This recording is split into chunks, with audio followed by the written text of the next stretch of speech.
السلام علیکم ورحمۃ اللہ وبرکاتہ۔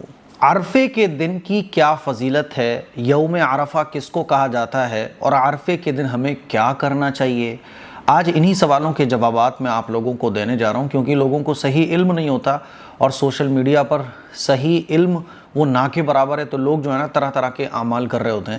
جیسے 2 دن پہلے ہی خاتون نے مجھ سے پوچھا تھا کہ عرفے کے دن میں ایک عمل کرنے والی ہوں، پوری رات اور پورے دن میں لا الہ الا انت سبحانک انی کنت من الظالمین اس آیت کا وظیفہ کروں گی، کیا میں کر سکتی ہوں؟ تو میں نے ان کو سمجھایا کہ یہ آپ کو کس نے بتایا؟ تو انہوں نے بتایا کسی نے بتایا کہ عرفے کے دن یہ وظیفہ کرو تو یہ پرابلم حل ہو جائے گی۔ تو آج ہم لوگ جانیں گے عرفے کے دن کے بارے میں ان تمام سوالوں کے جوابات جو ہمارے مائنڈ میں رہتے ہیں۔ ان سوالوں کے جواب دینے سے پہلے میں آپ لوگوں کو یہ اطلاع دینا چاہتا ہوں کہ اگر آپ گھر بیٹھے اپنی قربانی کا فریضہ ادا کروانا چاہتے ہیں، کیونکہ دیکھو ہر جگہ کے مسئلے الگ الگ ہیں، بعض علاقوں میں قربانی کرنا بہت مشکل ہوتی ہے، آپ کسی سوسائٹی میں رہتے ہیں، قربانی کا کوئی انتظام نہیں ہے، تو گھبرانے کی ضرورت نہیں ہے۔ ہر سال کی طرح اس سال بھی A M Qasmi welfare society کے ذریعے میری نگرانی میں آپ لوگوں کی قربانی ادا کروانے کے لیے ایک پورا سیٹ اپ تیار کیا گیا ہے۔ ایک قربانی میں جو حصہ ہے قربانی کا وہ 6000 روپے، بڑے جانور میں 7 حصے ہوتے ہیں تو ایک حصے کی جو قیمت ہے وہ 6000 روپے رکھی گئی ہے۔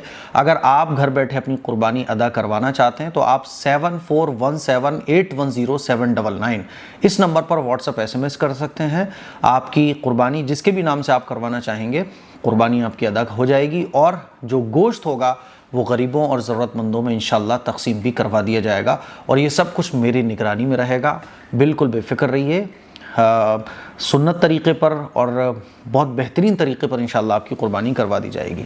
آئیے سب سے پہلے جانتے ہیں عرفے کا دن کس کو کہا جاتا ہے۔ دیکھو عرفے کا جو دن ہے نا وہ 9 ذی الحجہ کو کہا جاتا ہے، یعنی عید 10 ذی الحجہ کو ہوتی ہے، تو چاند رات جس کو ہم اور آپ اپنی زبان میں بولتے ہیں نا چاند رات، وہی ہے یوم عرفہ۔ 9 ذی الحجہ یعنی عید سے، عید الاضحیٰ سے، بقرعید سے پچھلا والا دن۔ تو جیسے بقرعید پڑ رہی ہے جمعرات کی، تو بدھ والا دن 2026 میں عرفے کا دن ہوگا، اور آپ اپنے علاقے میں، آپ جس ملک میں رہتے ہیں تو وہاں کے حساب سے 9 ذی الحجہ عید الاضحیٰ سے پہلے والا دن جو ہوگا، چاند رات والا دن، اس کو یوم عرفہ کہا جاتا ہے۔ عرفے کے دن کی جو فضیلت ہے وہ بہت زیادہ ہے۔ دیکھو رمضان کے مہینے کے بعد جن 10 دنوں کی سب سے زیادہ فضیلت ہے عبادت کے اعتبار سے، روزے رکھنے کے اعتبار سے، اللہ کا قرب حاصل کرنے کے اعتبار سے، وہ عشرہ ذی الحجہ ہے، یعنی ذی الحجہ کے 10 دن ہیں۔ ان 10 دنوں میں بھی 9 ذی الحجہ کی جو فضیلت ہے وہ ان باقی دنوں کے مقابلے میں زیادہ ہے۔ اللہ کے نبی صلی اللہ علیہ وسلم نے ارشاد فرمایا کہ سب سے بہتر دعا یوم عرفہ کی دعا ہے۔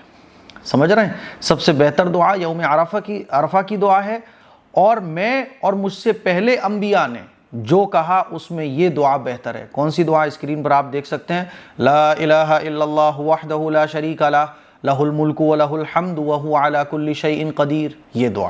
تو آپ اس دعا کو خوب پڑھ سکتے ہیں، اللہ سے مانگ سکتے ہیں۔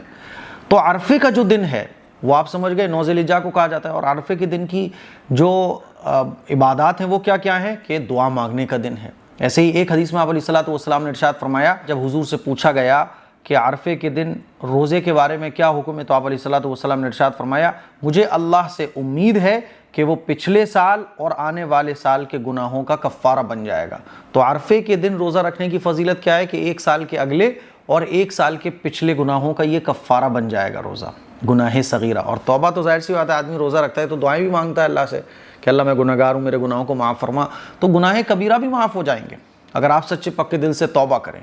تو روزہ رکھنے کی یہ فضیلت ہے، اور عرفے کے دن روزہ رکھنے کی یہ فضیلت ہو گئی۔ رات کی کیا فضیلت ہے؟ تو آپ علیہ الصلوۃ والسلام نے ارشاد فرمایا، کیا ارشاد فرمایا کہ عشرہ ذی الحجہ میں 1 رات عبادت کرنے کا ثواب لیلۃ القدر کے رات میں عبادت کرنے کے برابر ہے۔ تو لیلۃ القدر میں رات میں جو ہم لوگ عبادت کرتے ہیں نا، تو اس کی جو فضیلت ہے وہی عشرہ ذی الحجہ میں رات کی فضیلت ہے۔ سمجھ رہے ہیں؟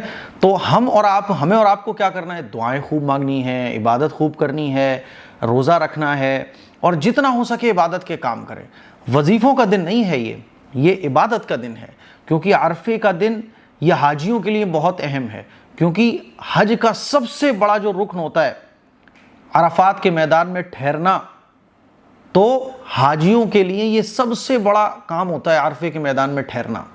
بلکہ یوں کہیے کہ حج ہی عرفات کے میدان میں ٹھہرنے کو کہا جاتا ہے۔ آپ علیہ الصلوۃ والسلام نے ارشاد فرمایا کہ حج عرفات کے میدان میں ٹھہرنا ہے، تو یہ حج کا سب سے بڑا کام ہے، اور اس دن حاجی عرفات کے میدان میں ٹھہرتے ہیں۔ حاجیوں کے لیے تو روزہ رکھنا منع ہے، البتہ غیر حاجی جو ہوتے ہیں، یعنی ہم لوگ اپنے شہر میں، تو ہم لوگ عرفے کے دن کا روزہ رکھ سکتے ہیں۔ تو یہ عرفے کے دن کی کچھ فضیلت ہے، پتہ یہ چلا نماز کے لیے، عبادت کے لیے، قرآن مجید پڑھنے کے لیے، دعاؤں کے لیے عرفے کا دن بیسٹ ہے۔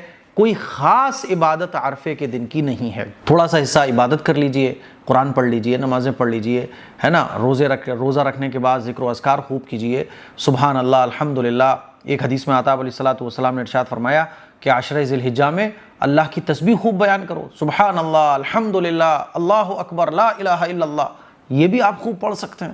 تو کوئی خاص عبادت نہیں ہے، یہ جتنے بھی عبادت کے کام ہیں آپ عرفے کے دن میں کر سکتے ہیں۔